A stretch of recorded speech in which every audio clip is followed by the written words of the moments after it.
Hey guys, welcome back to the channel. And first things first, yes, it's being shot with my phone. And secondly, it's because it's currently raining and it's been raining on and off this entire week. So unfortunately, we just have to use my phone for this one. Anyways, today I'm bringing you the new 2025 VW Tiguan. This happens to be the 4Motion, and it's also the same engine inside the new Audi Q3 35 TDI. And I know because I've had that car on test as well. So first things first, the back is identical to the Tiguan with the R-Line, just without the black trim. Reason why I have this car is it's actually a great entry point for a lot of people that don't want to get the R-Line, or for R-Line is just that tad bit too expensive. This is a great car for everyone. So first things first, the exterior. Now the front of the car does have a light bar that spans the whole way across. Just during the day you don't actually have it. Now of course, this being the non-R-Line spec, it is pretty standard. We do have a lot of plastic trim in the front of the car. The front for me looks like a giant smiley face, but other than that, it does have the IQ lights, so everything is fantastic there in terms of visibility, and we do have park distance control in the front as well. So side profile, it is iconically Tiguan. This is a 5-seater, so there is no all space of the new Tiguan, if you did not know, purely because there is a new model entirely for that. It's called the Tiguan, that is the 7-seater. So this purely carries 5 passengers, but we do have 19-inch wheels as well. But we do also get keyless entry and keyless locking. Now, in terms of the rear of the car, we do have a solid rear light bar as part of the brake lights, but I will say the lighting sequence and welcome home sequence for the brake lights, there's 2 options and they're both pretty nice. What I will say is you do have an electronic tailgate, still a reverse camera, park distance control at the back as well. Then just a quick look at the engine. So as I said, this is a 2-liter turbo diesel engine, and because Volkswagen are part of the VW group, or rather they are VW group, this happens to be the same engine in the Audi Q3 35 TDI, which I tested earlier this year. I'll put the link to the video up above here. But essentially this engine produces 110 kilowatts as well as 340 Newton meters of torque. Look, I have been driving relatively conservatively, so in eco mode most of the time, and the lowest I got in terms of average fuel consumption over a long distance was about 6.2 liters per 100. It's slightly shorter distance, still in eco mode on the highways, you can get very low figures such as 5.5 or even high 4, so 4.9 liters per 100. This engine is fantastic, and when you do want to put your foot down, it has plenty of grunt to get going. So now a look at the interior. Now here you will see a lot of the updates, most probably most of the updates for the Tiguan. It is very different. What I will say firstly, the biggest change is of course the dashboard, the infotainment system, and the gear lever. I'm quite a fan, it makes sense, and it really works for the Tiguan. So let's have a look. Okay, so first things first, the steering wheel, biggest change is we actually have buttons again. So buttons are officially back because Volkswagen did admit the fact that the haptic feedback buttons most probably weren't the best idea that they had. But at the end of the day, it's not only their fault. A lot of manufacturers do still use it. I know Mercedes-Benz do still use haptic feedback buttons.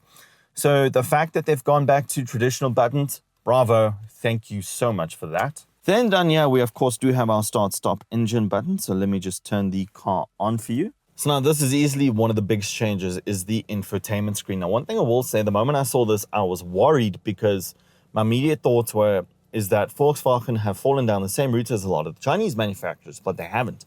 This is incredibly intuitive. It is very responsive. It connects wirelessly to Apple CarPlay and Android Auto, and it's very user-friendly. So even just without it being connected to my phone, because of course I'm using my phone for filming, if I go to vehicle status, it tells me I need to replace the battery key. But everything works. Yes, we do still have touch sensitive buttons for items such as the volume, the aircon temperatures, and things like that. But besides that, it's really, really fantastic. It's definitely one of my favorite user interfaces I've ever encountered in a car. Then, of course, in front of me, we do have the driver's digital display. Now, it does say 8.4 liters per 100 with 9 kilometers. That is purely because this entire week I've been driving in eco mode. So I wanted to see what it was like in comfort and sport with my foot a little bit flat. It goes very well. I'm very impressed with how much grunt this car actually has. So 8.4 liters, don't take that seriously. That's just me testing speed and seeing what that's like. Now the digital driver's display. This is also pretty cool. I'm a big fan of it. And what's nice is that if we go down here, so first thing you will see is that the gear lever is no longer here. This is officially where you can adjust the volume, change all of your different driving modes as well as changing the ambient lighting. So joy, there's nature. Yeah, they do have pretty weird names, but at the end of the day, it does just change the lighting in the entire car. So energetic does give it a bit of a sport mode look and feel. But in terms of driving modes, we have eco, comfort, sport. Individual is your own customizable one that you can more than happily make whatever you want. Off-road and snow. So of course I've only used sport, comfort and eco because it doesn't snow here and I haven't taken this car off-road. Now back to the digital driver's display. So this is extremely customizable. So even if I just go a bit further back here and you are able to see what I am doing, you'll notice that I can change all of the different telemetry that is being displayed on each of the dials. So I can say average speed on the one, the other I can say add a blue range if I want to, or I can even have audio. So whatever song or radio station is playing will display over there. You're also able to turn off a lot of the ADAS systems. So your side assist, your rear traffic alert, as well as front assist. So if I just push OK, I'm able to then edit and see all the different fuel economy information. So now, as you see, if I go to long-term fuel economy, I've done almost 400 kilometers and I'm average 6.3 liters per 100, which is actually really not that bad, especially considering the size of the car. So in just an overlook in terms of the interior, yes, there is some plastic here and there, but I'm not that fazed by it. There's a lot of leather and soft touch materials everywhere else. So all of this is leather. Yes, this is a bit of a mixture of piano black and some interesting pattern. We do have some gray contrast stitching. We have ambient lighting that runs the whole way across. We have our hazards button, of course. Now, this is interesting. There is no wireless charger here. It's a bit of a tray table to put your wallet or cell phone, but underneath is a bit of a hidden compartment to put your cell phone while it charges there. There's two USB-C ports, and I'm quite a fan of this. This does make sense. As we move further back, of course, we have two cup holders, a armrest that does extend forward and backwards, and an enormous center console to put other items, such as keys and your wallet. Now, the biggest change in terms of the interior is this. This is officially your gear lever. So in order to change gear, you have your foot in the brake, and you simply turn to the direction you want to go. So you want to go forward, drive, sport, forward again, neutral, back once, and reverse, back again. Now, you can just go a full turn, and it'll go straight from drive to reverse. You don't have to do these small little notches.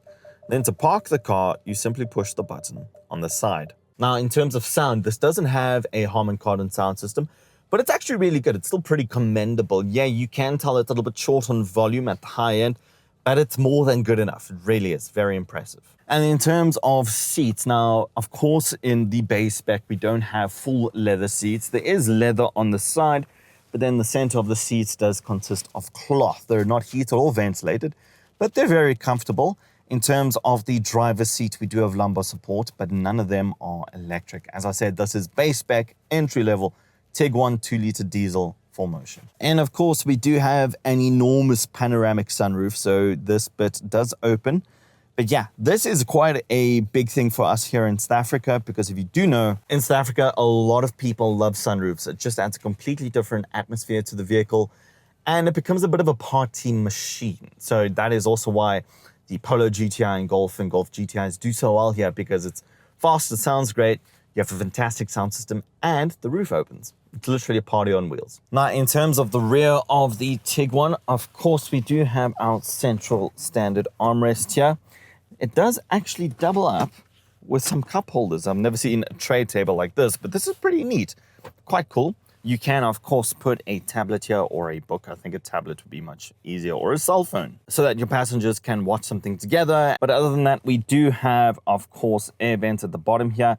Now, it does look like this is a separate climate zone, which is fantastic. Now, what it does mean is that I'm able to decide the air temperature for the rear zone of the car. So it doesn't have to be dictated on whatever the front passenger and driver wants. Now, in terms of seats, look, this is my seating position, the driver's seat in front of me. I am 5'7" for reference, so there's quite a bit of legroom. I have also plenty of headroom. We do have a couple of storage compartments just to store a few things, so like a cell phone here, cell phone there, probably your AirPods, your cell phone. So of course, in terms of practicality and boot space, now firstly, just apologies for the mess. This is all my equipment that I was going to use until it started raining.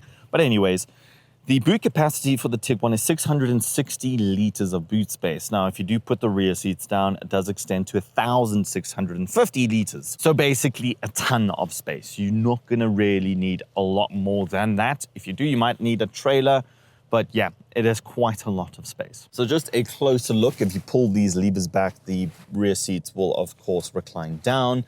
And another thing is that over here, we do actually have a traditional plug socket. So if you do need to charge an item such as a laptop or whatever the case is, you can. And of course, underneath here, we do have a space saver spare wheel. And obviously not to mention the fact that you do have an electronic tailgate. Additional items on the exterior include these black roof rails. Now this does come in handy when, of course, you need a lot more space. You don't want to hook up a trailer and you just need that extra bit. You can put on a roof rack and a roof box. It does help quite a lot.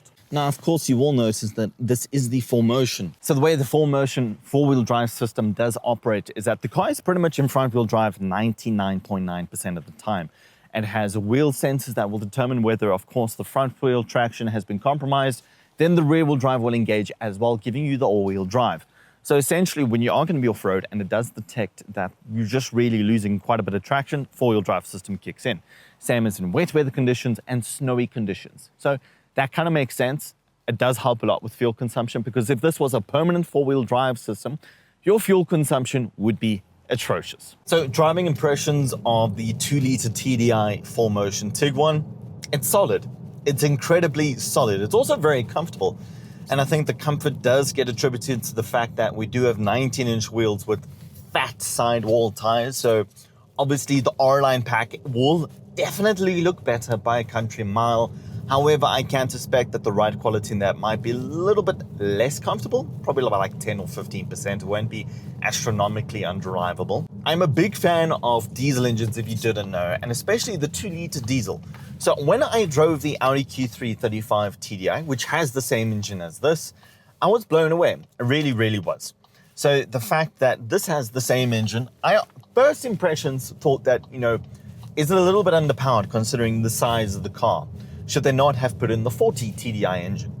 So the 40 TDI engine has 143 kilowatts of power, give or take, and 400 Newton meters of torque.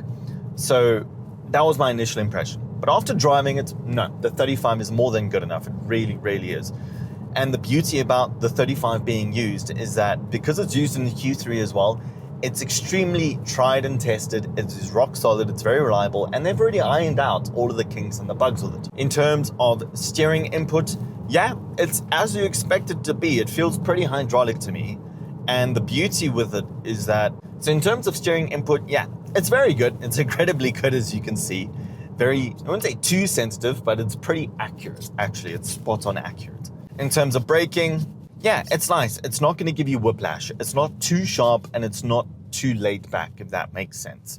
It's a little bit progressive, which is rather nice. And throttle response, so right now I'm in comfort mode, cruising along, and put my foot down, wakes up, and we really start get going. So what I have noticed is that, obviously when you're in comfort and sport, the main differences are throttle response and of course the way things kind of operate a little bit. So traditionally speaking, and what this does do is that it will stay in the lowest gear with the highest RPM for the longest possible time to ensure that you have peak torque and peak response and throttle response at any given moment.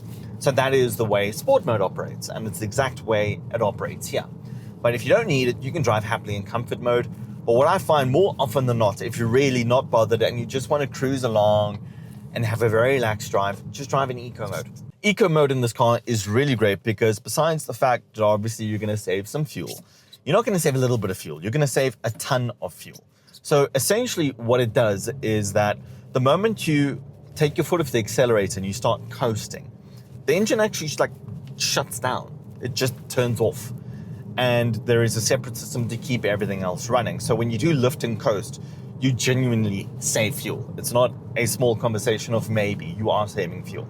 But of course, this being the entry-level 2-liter TDI without the R-Line pack or any of the fancy extras, such as the heated seats or leather seats, it's not bad. You really are going to enjoy it. The only time I would say you could use the heated seats is a day like today when it is rather cold and raining. Then you could definitely use the heated seats, but then I would opt for the leather seats because It wouldn't be fantastic hopping into the car with cloth seats and you're wet from rain. That's where the leather will help, because leather you can just wipe the water off. In terms of the cloth, it is obviously going to soak up the water, and when you get home, you're going to have to leave the car with the windows open in the garage, if you have a garage, to hopefully have things air out. My overall verdict, this is freaking awesome. I'm a huge fan of it. So price for this, the 2-liter TDI 4Motion, 770,000 Rand. Yes, that is a lot of money. We are very much aware that is a lot of money. Cars are a lot of money these days. But don't forget, this is a big family SUV 5-seater. So yes, there is the Tiguan, however you want to pronounce it. That is the 7-seater. That has officially replaced the Tiguan All-Space. That is the one-size-fits-all Tiguan, whether you have a family of 3 or 7. That is the one-size-fits-all. But now, price difference between the standard Tiguan and the R-Line is about 80,000 Rand. Now, that of course will include major aesthetic upgrades in the front of the car. I'm sure the lights are different. You will most probably have the lights up badge. We'll have different wheels. There'll be black piano trim throughout the entire exterior of the car. The interior does get a slight upgrade as well, and I'm sure that does come with different seats that are most probably heated and ventilated. It is quite a big chunk of change, but it is quite a big difference. If you do want to have the car for a long time and you just want to be that neighbor that has the best of the best, that's definitely the one to go for. I would recommend the R-Line package. Obviously, I'm a big fan of the R-Line package, especially the new one on the new Tiguan. Mwah! Looks so beautiful.